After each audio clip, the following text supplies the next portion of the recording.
হাঁস বোনা বা হাঁস কারি নিশ্চয়ই অনেকে পছন্দ।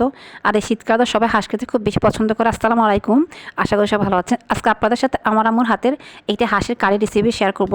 এখানে আমি হাঁসের মাংসটা কুটে নিয়েছি, আম্মু নিয়ে খুব ভালো করে ধুয়ে দিয়ে দিচ্ছে হাফ টিস্পুন লবণ, আর দিয়ে দিয়েছি প্রথম হাফ টিস্পুন হলুদের গুঁড়ো, আর এখানে এক্সট্রা দিয়েছে মরিচের গুঁড়ো, হাফ টিস্পুন দিয়েছে 1 টিস্পুন জিরার গুঁড়ো দিয়ে খুব ভালো করে মেখে নিয়েছে। মেখে প্রায় 10 মিনিট মতো রেখে দিয়েছিল। তারপরে এখানে চুলে বসিয়ে দিয়েছে। বসিয়ে দেওয়ার পরে আম্মু কাছে মনে হচ্ছে তেলটা কম হয়েছে, তো আম্মু আবার এখানে হাফ কাপ মতো তেল দিয়ে দিল। তেল দেওয়ার পর খুব ভালো কষিয়ে নিয়েছে, দেখে বোঝাচ্ছে একদম কালারটা এত সুন্দর হয়েছে, এত লোভনীয় লাগছে, মনে হচ্ছে এখনই রুটি দিয়ে পরে খেয়ে ফেলি। এবার আম্মু আবার ভালো করে নেড়ে দিচ্ছে।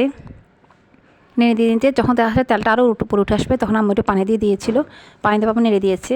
এই যে এখন আর একটু পানি দিয়ে আবার চুলে বসিয়ে দিয়েছে। এটা শেষ পানি দেওয়ার পরে রান্নার পানি দিয়ে দিচ্ছে। এখন খুব ভালো করে বরফ চলে আসছে। বরফ চলে আসতে আসতে খুব সুন্দর ফ্লেভার আসছিল। তো ফ্লেভারে হাঁসনাটা হয়ে গেল। এই যে এখন বাটিতে নিয়ে চলে আসি সার্ভ করে। দেখা যাচ্ছে কত সুন্দর হয়েছে।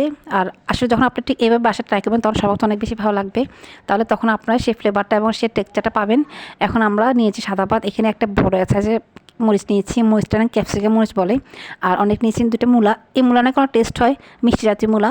সে যারা সালাদ তো অবশ্যই আছে। এটার সাথে আমরা হাঁস কারিটা দিয়ে আজকে সার্ভ করবো। অবশ্যই অনেক মজা হয়েছে, সবার অনেক বেশি ভালো লাগবে। এত সহজ অল্প উপকরণে মানে এত টেস্ট হয় একটা রেসিপি। যখন বাসায় ট্রাক মতো আমি বুঝতে পারবেন। আসলে আমি নিজেও নিজে রান্না না করলে কখন বুঝতাম না এত কম উপকরণে কীভাবে রান্না করা যায়। আর এখানে তো সব বাসায় একবার হলে ট্রাই করবেন। সবাই ভালো থাকবেন। আল্লাহ হাফেজ।